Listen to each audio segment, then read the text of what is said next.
Hello বন্ধুরা, কেমন আছে সবাই? চলে এসেছি আবার কমেডি মালায়াম এক মুভি নিয়ে, যার নাম আই এম কাতালান। এক্স গার্লফ্রেন্ডের বাবার করা অপমানের জবাব দিতে হ্যাক করে ফেলে পুরো কোম্পানির সিস্টেমকে।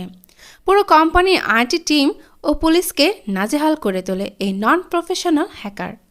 পুলিশ কি পারবে তাকে আদৌ ধরতে, নাকি সে অসম্ভব রকমের হ্যাকিং ট্যালেন্ট নিয়ে সবার সামনে ঘুরে বেড়াবে তা জানতে হলে থাকতে হবে আমার সাথে। তবে দেরি না করে চলুন শুরু করা যাক। মুভির শুরুতে দেখানো হয় মুভির নায়ক বিষ্ণুকে। সে একটি আইটি কোম্পানিতে জবের ইন্টারভিউ দিতে চায়, কিন্তু তাদের সে ইমপ্রেসিভ কোনো প্রজেক্ট দেখাতে পারে না। তাকে সেকেন্ড অপশন দিলে সে একটি এন্টার বাটন বালিশের মাউস দেখায়, যা এন্টার বাটন হিসেবে কাজ করবে, কিন্তু এতে ক্লিক করতে হয় না, জাস্ট খুশি দিলেই হয়। এতে মানুষের মানসিক চাপ কমবে। ইন্টারভিউয়ারদের মধ্যে একজন বলে, খুশি কি করে মানুষের মানসিক চাপ কমায়? তখন সে দেখাতে চাইলে অন্যরা তাকে থামিয়ে দেয়। তারা এই অদ্ভুত জিনিস দেখে নিজেরা বলাবলি করে কিভাবে ইন্টারভিউয়ের জন্য তাকে সিলেক্ট করা হলো। তারা বলে যাদের অনেক ব্যাক পেপার বাকি তাদের আমরা ডাকি না, কিন্তু কি করে তাকে কল করলো তা তারা বুঝতে পারে না, হয়তো ভুল করে ফেলেছে বলে তাকে ইনডিরেক্টলি রিজেক্ট করে দেয়। ইন্টারভিউয়ের পর সে এক সেমিনারে তার গার্লফ্রেন্ডের সাথে দেখা করতে যাওয়ার সময় তার ফ্রেন্ড জিসওয়ান তাকে জিজ্ঞেস করে ফাতেমার ইনস্টাগ্রাম আইডি হ্যাক করেছে কিনা। বিষ্ণু বলে ইনস্টাগ্রাম আইডি হ্যাক করা এত সহজ নয়, তাদের সিকিউরিটি অনেক স্ট্রং। জিসওয়ান বলে তবে সে কি করে বুঝবে সে অন্য কারোর সাথে চ্যাট করছে কিনা। বিষ্ণু বলে ফিশিং করা যাবে, অর্থাৎ লিঙ্ক পাঠালে তাতে ক্লিক করে আইডিতে ঢোকা যাবে। জিসওয়ান বলে তাহলে চল এখনই করি, কিন্তু বিষ্ণু বলে আগে সে শিল্পার সাথে কথা বলে আসছে। এরপর মুভির নায়িকা ও বিষ্ণুর গার্লফ্রেন্ড শিল্পাকে দেখানো হয়। সে বিষ্ণুকে জিজ্ঞেস করে ইন্টারভিউ কেমন হলো। বিষ্ণু বলে মনে হয় হবে না। তখন শিল্পা রেগে যেয়ে বলে একটা ইন্টারভিউ ঠিক করে দিতে পারো না, সবার চাকরি হয়ে গেছে। শিল্পার দুটো কোম্পানিতে জব হলেও সে তার বাবার কোম্পানিতে জয়েন করবে, রয়্যাল প্যারিয়াদান ফাইন্যান্স কোম্পানি, কিন্তু শিল্পা সেখানে আইটি ডিপার্টমেন্টে চিফ এক্সিকিউটিভ হিসেবে কাজ করবে। কিন্তু বিষ্ণু বলে তুমি তো ব্যাঙ্গালোরেতে জব করতে চেয়েছিলে, এখানে জয়েন করলে তো দেখাও করতে পারবো না। তখন শিল্পা রেগে বলে এস সেমিস্টারের মধ্যে সব ব্যাক পেপার ক্লিয়ার করবে বলেছিলে, ভালো জব নেবে বলেছিল, কিছুই তো করতে পারোনি এখনো। এরপর বিষ্ণু তাকে এন্টার বাটন বালিশ দিয়ে বলে ইন্টারভিউতে প্রজেক্ট দেখাতে বলেছিল, আমি এটা দেখিয়েছি। শিল্পা বলে এরকম আজাইরা জিনিস দেখালে কে তোমাকে সিলেক্ট করবে। এরপর শিল্পা চলে যায়। বিষ্ণু জিসওয়ানকে তার বাসায় নিয়ে আসে, আর আসার পথে আনিস ভাইয়ের দোকান থেকে র্যাম নিয়ে আসে। বিষ্ণু জিসওয়ানকে বলে সেল বা অফার সম্পর্কে পোস্টার বানাতে পিক্সার্টে এবং তাকে পাঠাতে। এরপর সে পিসিতে র্যাম সেট করে অন করে, কিন্তু ওয়াইফাই কানেক্ট হচ্ছে না, বরং রং পাসওয়ার্ড বলছে। আসলে সে পাশের বাসার ওয়াইফাই ব্যবহার করে সিক্রেটলি। সে পাসওয়ার্ড চেঞ্জ করেছে, তাই কানেক্ট হচ্ছে না। তাই বিষ্ণু আবার নতুন পাসওয়ার্ড খোঁজার চেষ্টা করে এবং এক পর্যায়ে পেয়ে যায়, যা কিনা তার বোনের নামে, অর্থাৎ আমু DS5। এরপর সে তার VPN ইউজ করে কাজ করা শুরু করে দেয়, আর VPN প্রোফাইল পিকচারের নাম বাইনারি কিং দেখে জিউসান বলে এটাই কি হ্যাকারদের অফিসিয়াল ছবি। তখন বিষ্ণু বলে প্রশ্ন না করে পোস্টার বানিয়ে ফাতেমাকে পাঠা। এরপর বিষ্ণু একটা লিঙ্ক জিসওয়ানকে দেখায় এবং বলে এটাতে ক্লিক করলে ইনস্টাগ্রাম পেজ ওপেন হবে, সেটাতে সে তার আইডি ও পাসওয়ার্ড দিলেই তারা সেটা পেয়ে যাবে। এরপর বিষ্ণু তাকে লিঙ্ক পাঠায় এবং জিসওয়ান সেই মেয়েকে পোস্টার সহ লিঙ্ক পাঠায়। একটু পর সেই মেয়ে ভয়েস মেসেজ পাঠায় এই বলে বিগ সেল, তাই না? যে বিগ সেল বানানি জানে না সে আসছে কিনা বিগ স্ক্যামের চেষ্টা করতে, অর্থাৎ মেয়েটি ধরে ফেলে তারা তার আইডি হ্যাক করার চেষ্টা করেছে। এরপর আনিশকে রয়্যাল প্যারিয়াদানের একটি শাখায় তাকে প্রিন্টার ঠিক করার জন্য আনা হয়। প্রিন্টার ঠিক করতে নিচে নামলে সেখানে বিষ্ণু দাঁড়িয়ে থাকে এবং তাকে আনিশ বলে মজুরি দেয়া নিয়ে ঘোরায়, অনেক কিপটা। শিল্পাকে বলে দিস তো। বিষ্ণু বলে শিল্পা এখন তার বাবার কোম্পানিতেই জয়েন করছে। আনিশ বলে তাহলে তো ভালোই হলো, ওকে বলে সব শাখার কাজ পাইয়ে দিস আমাকে। বিষ্ণু মজা করে বলে কোম্পানিটাই না বন্ধ হয়ে যায়। আনিশ বলে তুই শিল্পাকে বিয়ে করলে কোম্পানি এমনিতেও বন্ধ হয়ে যাবে। পরের সিনে শিল্পার বাবাকে দেখানো হয়, সে তার অফিসের স্টাফদের সাথে বসে মিটিং করছে। তাদের NPF লোনের অ্যাকাউন্ট নিলামের খবর লিক হয়ে যায়, তা নিয়ে তারা ডিসকাস করে এবং তাদের আইটি ডিপার্টমেন্টের ইমপ্রুভমেন্ট করার জন্য সবাইকে বলে নজর দিতে। সাথে শিল্পাকে প্রবীণ, ম্যাথিউ ও জেলসের সাথে পরিচয় করে দেয়। এদিকে বিষ্ণু বারবার শিল্পাকে কল দিয়ে যাচ্ছে মিটিং চলার সময়, আর শিল্পা কেটে দিচ্ছে। মিটিং শেষে বিষ্ণুকে কল দেওয়ার জন্য অনেক কথা শোনায় শিল্পা, তাতে বিষ্ণু খুব খারাপ লাগে। বিষ্ণুর মন খারাপ দেখে আনিস বলে কি হয়েছে। বিষ্ণু বলে শিল্পা আজকাল খুব অদ্ভুত আচরণ করছে, আমার ভালো লাগছে না। তখন আনিস ভাই বলে দেখা করে সমস্যা মিটিয়ে নে। শিল্পা বিষ্ণুর সাথে দেখা করার জন্য অফিস থেকে বের হওয়ার জন্য তার বাবাকে বললে শিল্পার বাবা ম্যাথুকে বলে শিল্পাকে ড্রপ করে দিতে। শিল্পা আর বিষ্ণু একটি রেস্টুরেন্টে বসে কথা বলে। বিষ্ণু বলে সে ব্যবসা করবে, আনিস ভাইয়ের সাথে কম্পিউটার দোকানটা বড় করবে, তাকে বিয়ে করতে হলে তো কিছু একটা করতে হবে। যা শুনে শিল্পা পাত্তা দেয় না। বিষ্ণু বলে যদি তার বাবা রাজি না হয় সে কি তার সাথে পালাতে পারবে। শিল্পা বলে যে কিনা কাটলেটের বিল দেওয়ার জন্য তার দিকে তাকিয়ে থাকে সে আসছে আবার বিয়ে করতে। যা শুনে বিষ্ণুর খুব খারাপ লাগে এবং পকেট থেকে টাকা বের করে বিল দিয়ে চলে যায়। বিষ্ণু বাসায় মন খারাপ করে শুয়ে থাকলে জিসওয়ান বলে শিল্পার মনে হয় অন্য কারোর সাথে সম্পর্ক আছে। বিষ্ণু তখন বলে শিল্পাকে আজ তার অফিসের কলিগ নামিয়ে দিয়ে গেছে। তখন জিসওয়ান বলে দেখলি নিশ্চয়ই ওর সাথে অ্যাফেয়ার আছে। বিষ্ণু বলে এভাবে বলিস না। তখন জিসওয়ান বলে ওর কারোর সাথে রিলেশন আছে কিনা তা ওর চ্যাট দেখেই বুঝবি। তখন বিষ্ণু শিল্পার ইনস্টাগ্রাম অ্যাকাউন্টে ঢোকার চেষ্টা করে। অনেক ট্রাই করার পর সে শিল্পার অ্যাকাউন্টে ঢুকে আর অন্যদিকে ম্যাথিউ তাকে অনলাইনে দেখে মেসেজ করে এখনও ঘুমাননি। বিষ্ণু মেসেজ দেখে এবং তাদের আগের চ্যাটিংগুলো দেখে রেগে তাকে মেসেজ করে তোর বাবাকে গিয়ে জিজ্ঞেস কর লিখে স্ল্যাং ইউজ করে। আর সেই মেসেজ পড়ে ম্যাথিউ ঘাবড়ে যায়। পরদিন সে লজ্জায় সানগ্লাস পরে অফিসে যায় যেন শিল্পা চোকাচোকি না হয়। অন্যদিকে শিল্পা বিষ্ণুর দেয়া এন্টার বাটন বালিশটা জিলসকে দিয়ে বলে অফিসে অন্য কোনো কাজে লাগলে রেখে দিন। জিলসের সাথে ম্যাথিউ দেখা হয় অফিসে ঢোকার সময়। জিলস তাকে সানগ্লাস পরা দেখে বলে মনে হয় বিব্রতকর কোনো পরিস্থিতি আর চেষ্টা করছেন। তখনই ম্যাথিউ অ্যাংরি লুক দিলে জিলস চলে যায়। ম্যাথিউ শিল্পার ভাবভঙ্গি দেখে বুঝতে পারে সে এটা লিখেনি, তাই সে শিল্পাকে মেসেজ দেখায় আর তা দেখে শিল্পা কেঁদে ফেলে কিন্তু কিছু বলে না। এরপর সে সরাসরি বিষ্ণুকে কল দেয় কারণ সে বুঝতে পারে এটা বিষ্ণুর কাজ, কারণ সে তার ইনস্টাগ্রামের পাসওয়ার্ড বিষ্ণুকে দিয়েছিল কিছুদিন আগে। বিষ্ণু তাকে সরি বলে বলে রাগের মাথায় সে করে ফেলেছে, কিন্তু শিল্পা বলে আমি কখনো ভাবিনি তুমি এরকমটা করতে পারো, আমাকে আর কখনো কল দেবে না, তুমি এতটা নিচে নেমে গেছো। এরপর ফ্ল্যাশব্যাকে দেখানো হয় তাদের কলেজের দিনগুলো, যখন শিল্পা এসে প্রথম তার সাথে কথা বলে।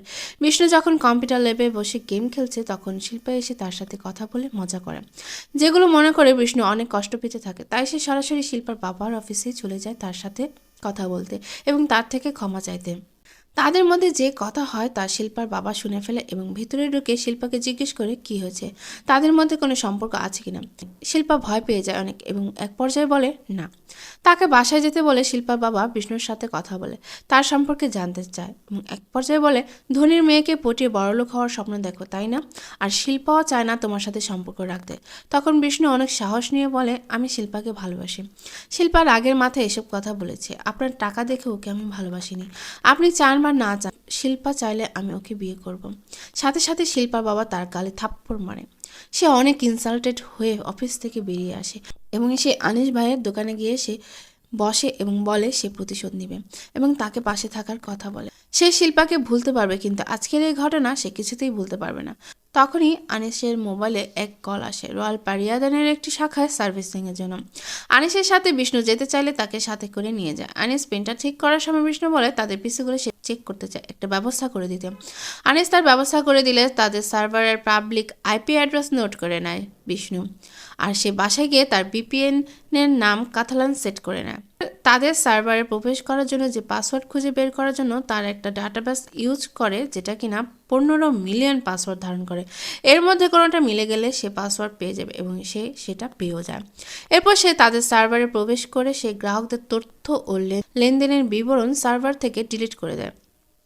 এর ফলে রয়্যাল পারিয়াদান কোম্পানির সকল শাখার কাজ বন্ধ হয়ে যায়। শিল্পার বাবার মাথা নষ্ট হয়ে যায়, কিভাবে এমন হলো। প্রবীণ বলে আমাদের সার্ভার হ্যাক করা হয়েছে কারণ আমাদের আইটি সিকিউরিটি দুর্বল, হ্যাকার আমাদের সব ডাটা ডিলিট করে দিয়েছে। এরপর আইটি অফিসারদের সাথে বসে তারা এই সিদ্ধান্ত নেয় যে তাদের কাছে ব্যাকআপ না থাকায় আপাতত তারা গত মাসে ডাটা দিয়ে কাজ শুরু করবে। কারোর বকেয়া থাকলেও কিছু করার নেই, ভুলে যেতে হবে। আর তাদের আইটি সিকিউরিটি জোরদার করতে হবে, তার জন্য টাকা খরচ করতে হবে যা শিল্পার বাবা খরচ করতে চাইতো না। কিন্তু এবার সে বলে যা প্রয়োজন করো, কিন্তু নেক্সটে যেন এরকম না হয়। বিষ্ণু আনিসকে পাঠিয়ে খবর নেয় কাজ হয়েছে কিনা। আনিস কনফার্ম হয়ে এসে বিষ্ণুকে বলে তুই সত্যিই ওদের সকল শাখার কাজ বন্ধ করে দিলি। বিষ্ণু বলে বন্ধ হবে না, কারণ ওদের কাছে ব্যাকআপ আছে, ব্যাকআপ দিয়ে সমস্যার সমাধান করতে দাও, তারপর আরেকটা ডোজ দেব। প্রবীণ নতুন করে সার্ভার আপগ্রেড করে এবং আইটি সিকিউরিটি জোরদার করার জন্য বাইরের সার্ভিসিং বন্ধ করে হেড অফিস থেকে সার্ভিসিংয়ের টিম যাবে বলে সবাইকে বুঝিয়ে দেয়। শিল্পার সন্দেহ হচ্ছে বিষ্ণু এই কাজটি করেনি, তো সে ম্যাথিউর সাথে এটা শেয়ার করতে যেও থেমে যায়। এরপর বিষ্ণু আনিসকে বলে তাদের নেটওয়ার্ক অনেক জোরদার করেছে, সেখানে গেলে বোঝা যেত তারা কী নেটওয়ার্ক সেট করেছে। এখন আর বাসায় বসে এগুলো করা যাবে না, রিস্ক হয়ে যাবে। তাদের কেবলের সাথে রাউটার লাগে তাদের ওয়াইফাইয়ে ঢুকতে পারবো। আনিস বলে আমি যেতে পারবো না, আর আমি গেলেও পিসি ধরতে দিবে না। তখন তারা সিদ্ধান্ত নেয় বিষ্ণু যাবে। বিষ্ণু সেখানে গিয়ে বাইক লোন সম্পর্কে জানতে চায় এবং ডিটেল প্রিন্ট করে দিতে বলে।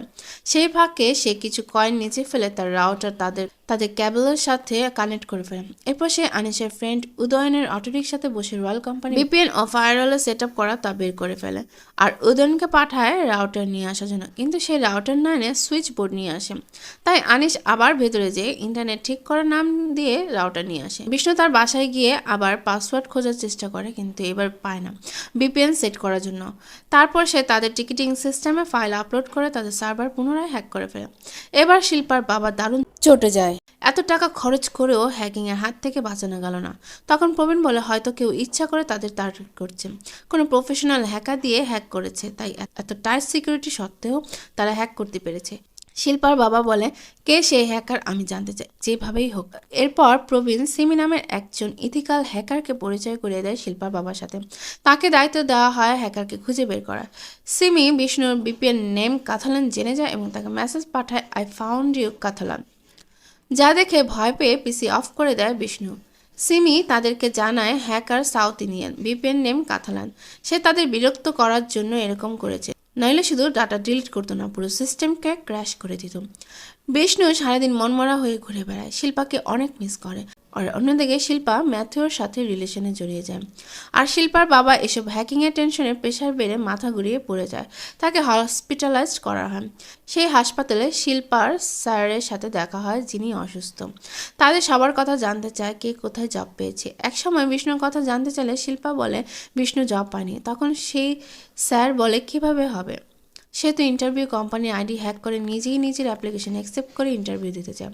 এটা শুনে শিল্পা বুঝতে পারে তাদের কোম্পানির হ্যাকিং বিষ্ণুই করেছে। সে রেগে তখন বিষ্ণুর বাসায় যেয়ে বিষ্ণুকে অপমান করে আসে। আর বিষ্ণুর বাবা বুঝতে পারে এই কম্পিউটারতে সে খারাপ কাজ করেছে, তাই সে কম্পিউটারটি ভেঙে ফেলে। আনিস ভাই তাকে এসব কাজ করতে মানা করে, বলে অনেক হয়েছে, এরপর ধরা পড়লে জেলে যেতে হবে। শিল্পা সব কিছু ম্যাথিউর সাথে শেয়ার করে। ম্যাথিউ বলে পুলিশকে কল দিতে, কিন্তু শিল্পা বলে পুরো শিওর না, আর তার পরিবার তেমন সচ্ছল না।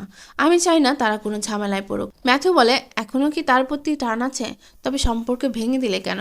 শিল্পা বলে তাকে বিয়ে করে পরিবারের সাথে কোনো ঝামেলা করতে চাই না। ম্যাথিউ বলে তবে পরিবারের সাথে ঝামেলা ছাড়া আমার সাথে কি সম্পর্ক করবে? শিল্পাও তাতে রাজি হয়ে যায়।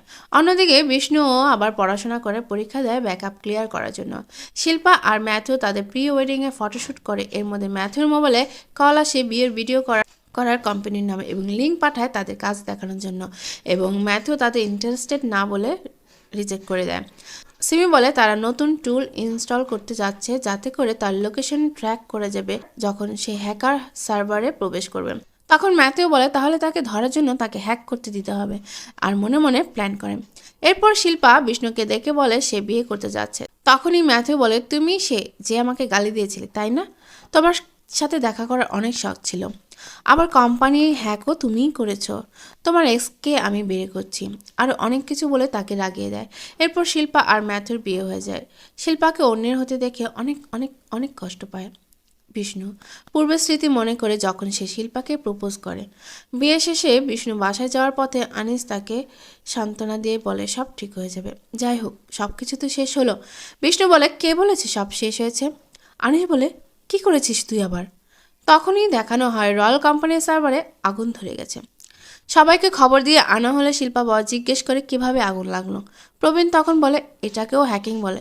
তখনই শিল্পার বাবা অনেক রেগে যায়, সার্ভারকে উত্তপ্ত করতে করতে গরম করে ফেলে। আর পাশে কাপড়ের এন্টার বালিশ ছিল, যাতে আগুন লেগে পুরো সার্ভারে আগুন লেগে যায়।